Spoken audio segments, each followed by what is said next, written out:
Good evening, good afternoon, good night, and good morning. Thank you for tuning in to RETV News Break. I'm Tyren. And I'm Nicole with your weekly RETV News Break. Every week, Ty and I bring you news, trends, and more with a positive spin. For our first story, she just made NBA history. The Phoenix Suns have named Morgan Cato as Assistant General Manager and Vice President of Basketball Operations, NBA reports. Cato, who graduated from Stony Brook University and Harvard Business School's executive track, has worked in the NBA League office for the past 10 years. Her most recent role was Associate Vice President of Business Operations for NBA League Operations, where she was a vital member of the executive team who focused on strategic basketball planning to advance its game.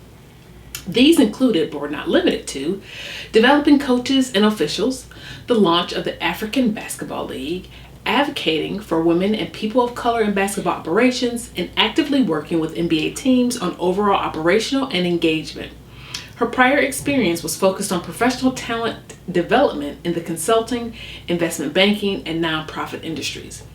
Now, as the newly named Assistant General Manager and Vice President of Basketball Operations for the Phoenix Suns, Cato has made history as the first Black woman to hold the Assistant General Manager title for an NBA team.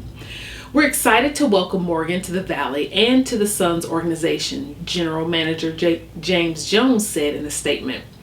With the league office, Morgan played a pivotal role on countless initiatives to grow the game and strategically develop for it to be played at its best. The addition of her background and knowledge will allow us to elevate our basketball operations in several areas. Cato will work closely with Jones and head coach Monty Williams in her historic new role, guiding the strategy and business operations or business processes for basketball growth and performance teams with a focus on coach development, player engagement, and front office operations. Although the Phoenix Suns did not make it to the playoff or to the NBA Finals this year, the team played a great season with their 64-18 record and were 3 games clearer of their former franchise best. Congratulations, Morgan, on making history and becoming one of the league's highest ranked women in a front office. That's pretty dope. Just to hear that another one of our sisters has risen into the ranks, especially within an organization of the NBA's esteem, that's a huge accomplishment. And I think what drew me to this story was just the fact of I'm a big proponent for operations in general. So to see not only her background as far as education, but also the fact that she's actually worked in the league for 10 years. And in my opinion, to reach the status that she has in such a short period of time, that's phenomenal. Because most often to reach that high level of a role sometimes takes more than, or a lot of times takes longer than 10 years. Yeah, I definitely agree. Congratulations to her for her role that she's playing with the Phoenix Suns. She is one of the, like you mentioned, the few that have actually been chosen to be called up to those high esteemed or executive level ranks in professional sports. We just recently talked about a few weeks ago the young lady, Melanie, what's her name? Can't think of her last name. She's married to George Lucas. Melanie Hobson, who actually is now part owner in the Denver Broncos NFL team. So to see that, now she's part owner, and now you have a general manager who's also in the NBA. So it's pretty dope to see that, how women are rising in the ranks and places they should have been all along, because they have just as much knowledge in sports as they do in the business world, as, she formerly was in business world, and as well as other places. So I think that's pretty exciting for her to be able to have this role with the Phoenix Suns, and hopefully she'll just be the start of many more that will be coming, behind her. Definitely. Yeah. In our next story, Justin Ricketts, a 17-year-old student from Riviera Beach, Florida, recently achieved a perfect 1600 score on the SAT. He has been accepted to several prestigious universities as well. Justin is now choosing to attend either Massachusetts Institute of Technology, Harvard, or Princeton. He plans to pursue becoming a neurosurgeon. I quote, "I definitely want to go to school in New England. hopefully. So those are my top choices right now, Justin told CBS 12. Aside from his academic achievements, Justin, who is a senior at Suncoast High School, is also active in extracurricular activities. He recently joined a national debate in Kentucky and will serve as the president of the debate team at his school in this coming fall. Not one to take a break, Justin is also set to attend the Research Institute at MIT for exclusive program to study visual tension. Interesting. Yay! Congratulations, Justin. But what's visual tension, Justin? Now I'm curious about that. What's visual tension? But congratulations. 1,600 on your SAT. Not too many people can say that they've actually achieved that feat.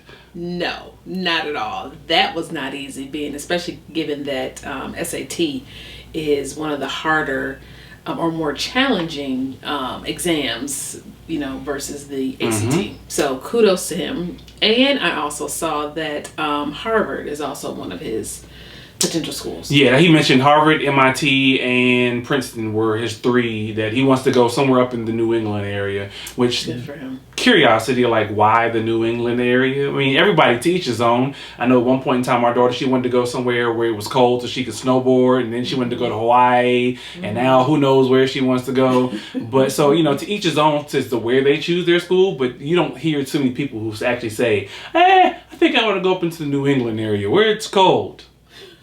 Nah, not too many people say that. But there are those prestigious, what are they called?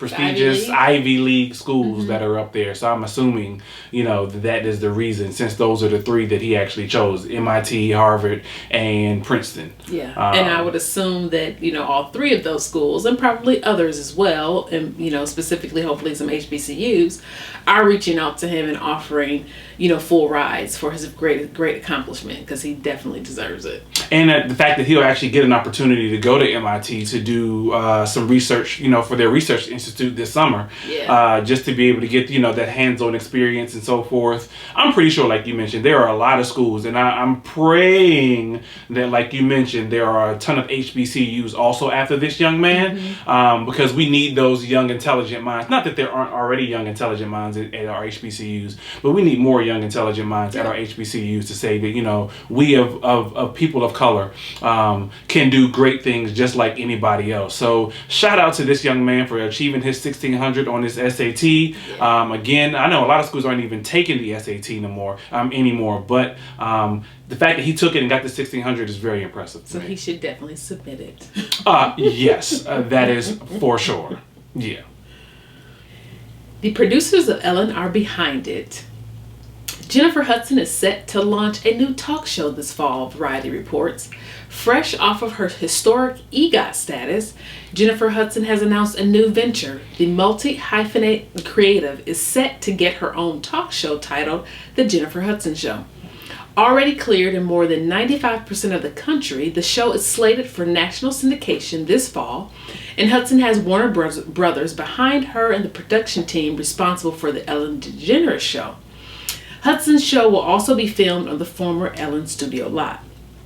Hudson will serve as executive producer alongside former Ellen producers Mary Connolly, Andy Lassiter, and Corey Planet, who will all serve as Hudson's showrunners.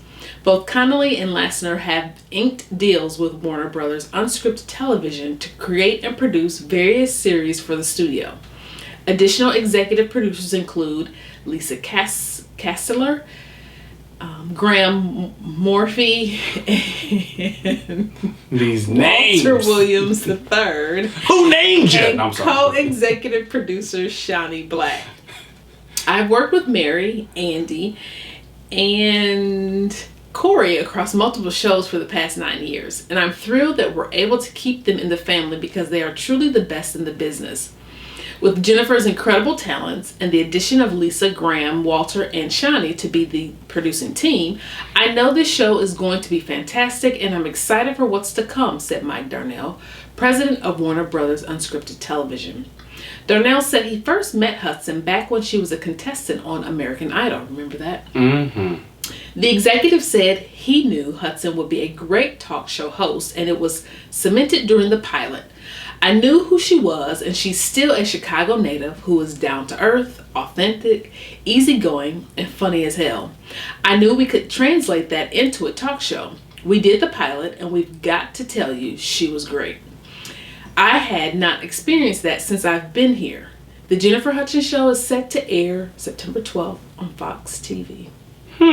Interesting. I knew Ellen was going off the air, but I didn't know, and I knew that Jennifer was getting her own show, but I didn't know pretty much that I guess the producers, and it's not the producers, but there are people from the Ellen show who are now going over to, I guess, be a part of the Jennifer Hudson show.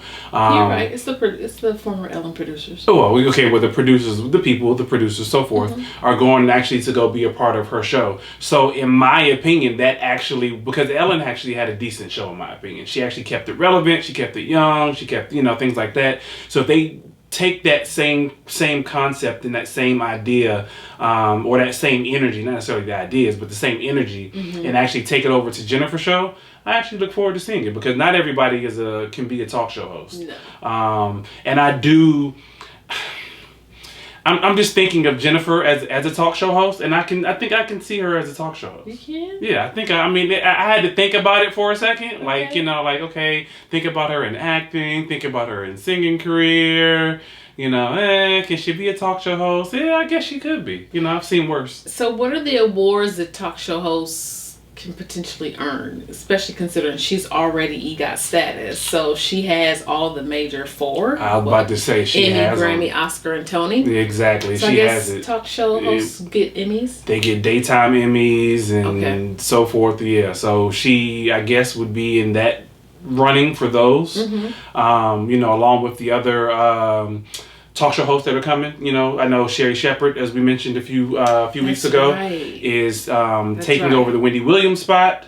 So hopefully there will be some more of us who will be able to get those daytime Emmys, or I think it's a daytime. Did you give a time or did you say it comes on Fox? Right? It just said Fox. Yeah, okay. So I didn't know if you was given a time. September 12th on Fox. Yeah. So I guess depending on whether she's, early in the daytime or later in the afternoon, but I think it's still all considered daytime. So she would be, considered for a daytime if, her show gets to that point. But hopefully it will, and I have faith that it will. Yeah. Yeah. So congratulations to Jennifer Hudson in your new upcoming talk show. I definitely look forward to seeing it. Likewise. And seeing what guests and all the people, and especially the musical performances. I think that's gonna be what sets her apart. Right, I was about to say, when music artists have an opportunity to get their own show, and they actually are able to bring in other musical artists and other performances and so on and so forth. And knowing her, she's probably going to even bring in those who are not necessarily in the limelight yet, and giving them the platform to showcase their work. Gotcha. I can see her doing that as well. Okay, yeah, I think that'd be pretty interesting. So we'll see how it goes. I'm excited for it to see what happens and see where it goes. Congratulations, Jennifer. Definitely. Yeah, for sure. And in our last story, 41-year-old Dante Lee and his 15-year-old son DJ have made history as the first African-American father and son duo to own their own line of wigs and extensions. With their recent acquisition of blackhair.com from its previous Asian owners, they have established themselves as key players in a multi-billion-dollar industry where very few black entrepreneurs have ownership. Lee comments, "We love to see black women wearing natural hairstyles, but we also recognize that millions of black women around the world enjoy a variety of hairstyles, and others have medical conditions that affect their hair. For this reason, we were motivated to establish ourselves as the major players in this industry." Their Columbus, Ohio-based company uses the tagline, "Where beauty meets royalty," and retails high-end synthetic wigs and extensions that are extremely lightweight and easy to wear. They are easy to wash and are available in various lengths and styles, including wavy, straight, wavy curly. In addition to the company retails headband wigs, which can be used very quickly and easily because they don't require the same type of sewing and installation as traditional wigs. Lee comments, We are very determined to offer the absolute best quality and the most modern styles for Black women in the U.S., Canada, the UK, and the Caribbean, and all in all African nations. According to the CNBC, the global Black hair care industry generates billions in annual revenue. However, it's no secret that most of this revenue goes to the Chinese and Korean entrepreneurs who are often the manufacturers and owners of Black beauty supply shops. However, in recent years, various Black entrepreneurs like Lee and his son have been slowly regaining the market share. For more details about their venture, visit blackhair.com. Woohoo! That is awesome. Definitely with the first statement of we love our natural sisters. Knew you should have known that was coming. Love our natural sisters. Do you also offer natural wigs for those who may want that natural style but just can't get it right? So I guess you all can tell who inspired me to go natural and specifically to lock my hair. The man above. You do things that you want to do, not because people tell you to do it. No, but I mean, okay, so there's no secret. You know, if you know me, you know, which hopefully a lot of you all do, I'm not a big fan of wigs and weaves and fake lashes and everything else.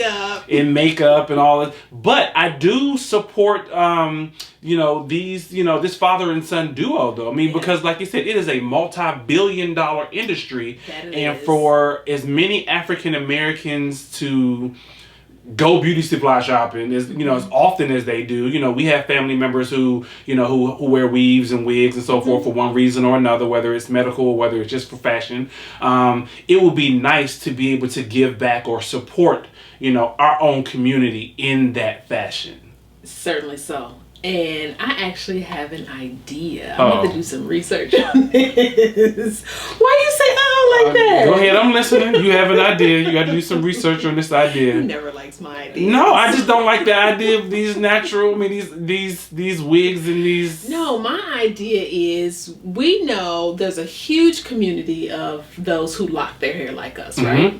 Wait, go ahead. And when we get to a certain length, we could potentially cut the locks, clean them up really good, and donate them specifically for those who may have medical conditions, who have lost their hair, and who want locks. You sound like my grandmother. My grandmother always, because she goes, "Is that your hair? Is that all your hair? You should cut it off and give something to me." I'm like, first of all, I can't just cut off my hair and just give it to you. And I get it. I get what you're saying specifically for those in the who have medical conditions and so forth. But I've seen people with fake locks. Nah, but these are natural. These aren't gonna be faux locks because it's coming from natural hair. I guess. I don't know. I just gotta wrap my head around it because it's not something that I can't even just say that it's just women. Even men with these toupees. I've seen men with fake hair in the toupees and it looks actually very natural and very real. But just knowing, like, you didn't have that hair 2 days ago. Now all of a sudden, a lock wig. Yeah, I guess. I think that's an excellent idea. I'm not knocking it. And there are probably several millions or thousands or whatever people out there who probably go, "Oh, I wish I had some natural lock hair or whatever to throw on my." Because I will say, I never thought in a million years my hair would grow. My hair, especially when it was processed with a relaxer, it would only grow so far. That creamy crack. And then when I had our daughter, I just felt guilty, like she was born with this head full of hair, and I knew that at some point if she sees me continuing to straighten my hair, more than likely she's going to want to do that. And I had vowed that I was not going to put a chemical in her hair, which we did not. However, she's one of the ones, although she has a beautiful lock of hair of her own, she's one of the ones who loves, tapping into the wigs and things like that are the sew-ins and things, of that nature. Daddy Ty, though, really doesn't care for it too much, but she rocks it well. And, she's, I guess I call, testing things out, or And as I told trying her, to find her own lane. if you like it, I love it. So long as you are good with the way you look, it doesn't matter what anybody else thinks. That's true. And so that's what I told her. If you like it, I love it. So for those of you out there who choose to wear wigs and weaves and everything else, it's your prerogative. Do whatever the heck you choose to do. It's just not my personal option or opinion when I look at a female. I'm like, especially if you can actually, and then maybe this is the turnoff. It's those in which you can see the lace at the top for those lace fronts. Or it's those who you can tell, like, it's the fake hair is here and then like the natural pops out, and it's like you couldn't have just made the two of them kind of like go together to make it look like it's all one texture of hair and not like two completely polar opposites of we got straight and nappy at the same time. Like, maybe that's what is the turn off for me, but I'm not a fan of straight and natural. What natural, whatever you want to call it, BDBs, natural, nappy, whatever. There are people who have, because there are people with different textures of hair. Oh, yeah. And there's nothing wrong with your textures of hair. It's like there's nothing wrong for those who have medical conditions who unfortunately lose their hair. There are people who've cut their hair off and look very beautiful as, with their hair like it is.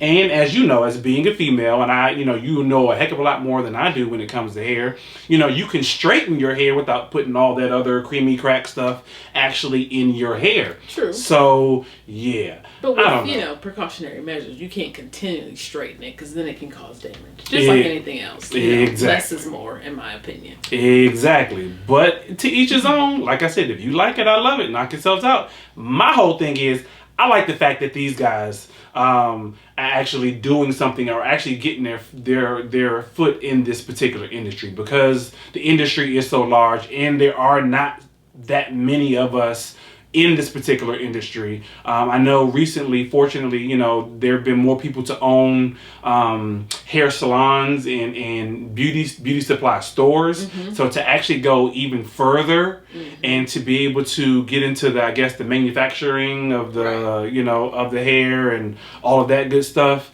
is, I think it's a very beautiful thing, for especially for guys at that. Like, exactly. I wasn't expecting to hear that there were, a guy and his son who were only what did I say? 41 and 15. Mm-hmm. Yeah, that's pretty interesting. So Dante and DJ, reach out to us if you all need some lock donations. We can. I didn't say I was cutting my hair, but we will show. You did. We will show advertise on Relationship Entertainment Television, so all the many thousands and millions of viewers out there watching RETV who wants to support a African American owned or black owned hair company, not just a beauty supply store or not just a salon, who actually want to own a company. Yeah, again, check out blackhair.com and see what they got to offer. Whatever. I'm gonna leave it at that. We thank you for tuning into another week of RETV News Break. Be sure to subscribe to the RETV YouTube channel and Facebook pages for more great news and shows. Also, RETV is available on your Roku. Download the RETV Roku channel today to watch this and many other entertaining and educational shows. We look forward to seeing you again next week right here on RETV. And until then, be blessed and be great.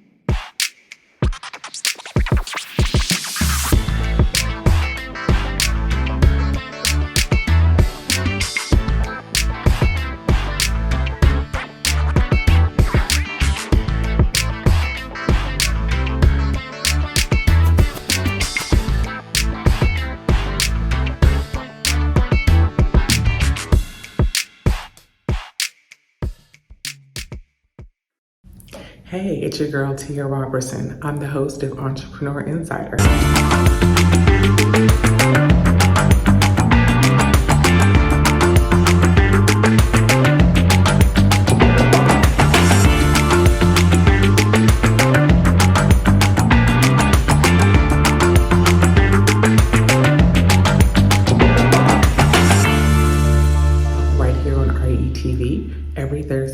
6 p.m. Eastern for entrepreneurs and news that you need to know about. See you there.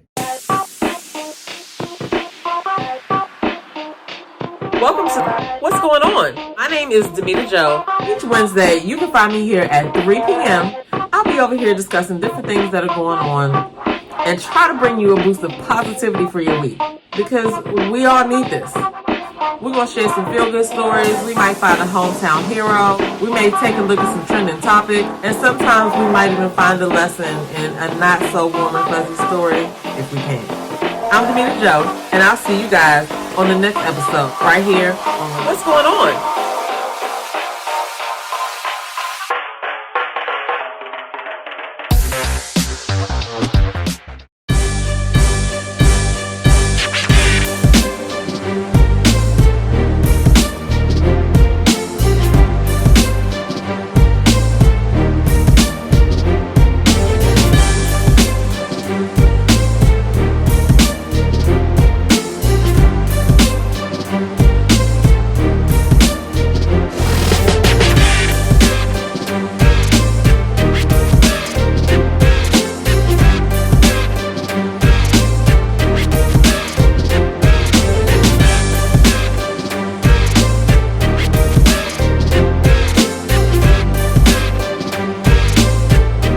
Tune in to Millionaire Man Cave, only on Relationship Entertainment Television, Tuesdays at 8 p.m.